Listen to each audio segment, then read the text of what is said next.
So we're here at the Odeon to watch Black Panther Wakanda Forever. I'm getting the extra tissues, man, because I know this is going to be a tearjerker. So, movie starts at 12. Yeah, so... Okay, just watched Black Panther Wakanda Forever. As you can see, I'm a bit of a hot mess. Wow.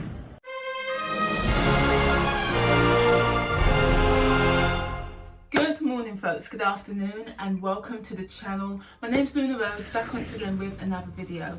So we're here to discuss the movie of the hour, Black Panther Wakanda Forever. Wow, there is so much to unpack with this film. Now, I just watched this movie yesterday, so this video is very much going to be a summary, reactionary review of this film. So I'm not going to do a play-by-play, but guys, please comment below. Let me know your thoughts of this film. Did it live up to the hype? Did it live up to your expectations, or were you somewhat deflated with this film? Did this movie fall short? Please comment below respectfully. I'd love to gauge your opinions, your impressions of this film.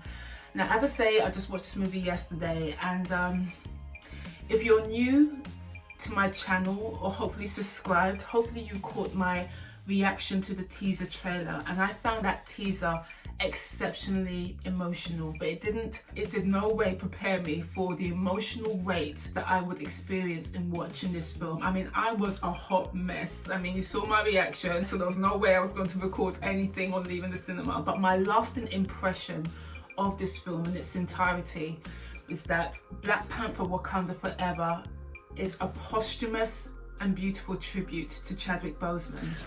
That's what I felt, my last impression of this film on leaving the cinema. And as you saw, I was a hot mess. But as I say, I want to give a general review of this film. I'm not going to do a play-by-play. Maybe I'm somewhat projecting a bit when I say that to review this film, you have to preface it with the fact that Ryan Coogler, cast and crew were dealt with unimaginable and tragic circumstances, and somehow they had to rewrite the script and somehow construct an intriguing, cohesive story. And did they manage to achieve it, aside from being a tribute to Chadwick? I think in the most part, yes. I felt that this was a good movie. Good, not great in terms of the narrative. I feel that it was a suitable and logical way to drive the story forward. And even with the tragic circumstances that they faced, they delivered, I feel, a good movie. Now, despite the emotional impact of this film and how some of the emotions and characters, how they resonated with me, this movie is not without its flaws. They gave us an intriguing story, but my issue with this film more so is some of the execution. But what I want to talk about is the main plot points of this film, the performances, which I felt were absolutely exemplary, a nod to the Oscars, and just the other elements in terms of the cinematography, the editing, the action sequences, the costume design, and just the movie in its entirety, which I'm just going to give, as I say, a summary review. So in terms of the plot and driving the narrative forward, I was happy that they addressed the ramifications of opening Wakanda to the rest of the world and what that means in terms of vibranium. And in this film, Wakanda is threatened by external governments trying to get their tentacles into Wakanda to commandeer vibranium by any means necessary. And coupled on top of this, the Wakandans have to deal with another adversary in the form of NAMOR and the people of Talokan.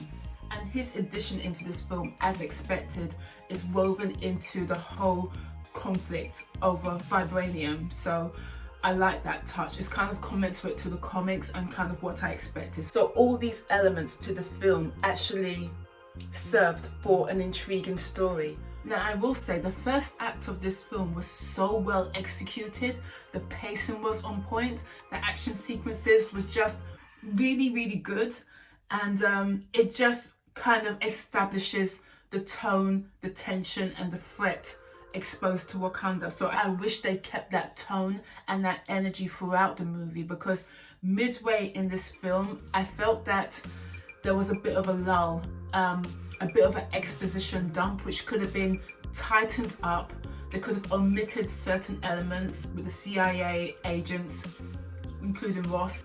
And there is a bit of a long-winded exposition into Namor. Now, don't get me wrong, I felt Tunok, sorry, his surname escapes me, but the actor who plays Namor, I felt he did a fantastic job. This is one of the better villains out of the whole Marvel Cinematic Universe. I love the many different layers to Namor, how he was written. I mean, in one sense, this character was very affable, very amenable, and almost likable. And in the next instance, he's completely nefarious, evil, brutal, and inscrutable.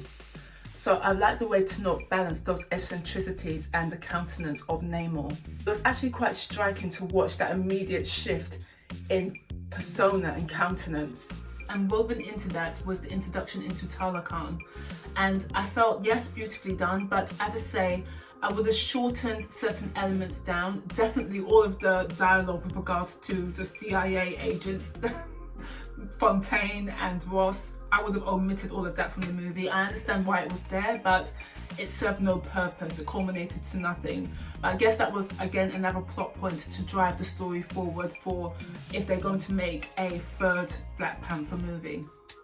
Now, with regard to outstanding performance, that honour goes to, without question, Angela Bassett. She was absolutely incredible in this movie.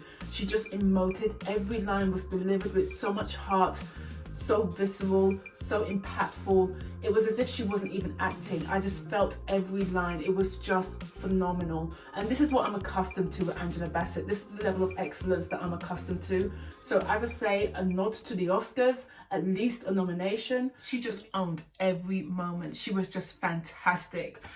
Oh, I can watch the movie again just for her sequences in this film. And that famous line she delivers in the trailer, my goodness, that whole speech was just something else. My goodness, again, I couldn't help but cry. I think I more or less cried throughout this movie. It was just so touching, so powerful. But this is quintessentially Angela Bassett, just pure excellence.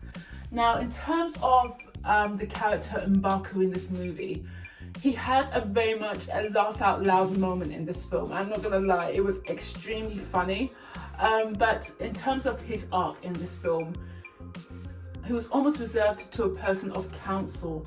He didn't really have a prominent role in this film, well, not for me anyway, but I still enjoyed M'Baku's presence in this film. I thought the performance was really good, very funny. He brought the humour, as I said, laugh out loud moment in this movie, but I wish he had a more prominent and dominant role in this film. Now, Letitia Wright gave a stellar performance as Shuri, and her arc in becoming Black Panther was very logical. She had the motivation, purpose, grievance.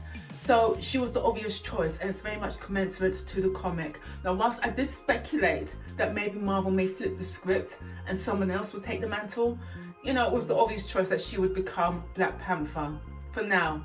And what I liked about her story is after she created the heart-shaped herb and she went to the ancestral plane, I did not expect that sequence to play out with that particular actor as a catalyst to impede upon her nobility and her moral compass. But that was well done. I like that catalyst. I like that whole sequence. As for the finale of this movie, the major action sequence, again, if you know me, if you're accustomed to me and my channel, I'm like a broken record at this stage. I always forever bleat on about a beautiful, regal, fierce, but well executed fight scene and action sequence. For me, this may sound a bit odd, but as crucial as the story, the narrative, and the dialogue is, balanced against that is a well executed action and fight sequence.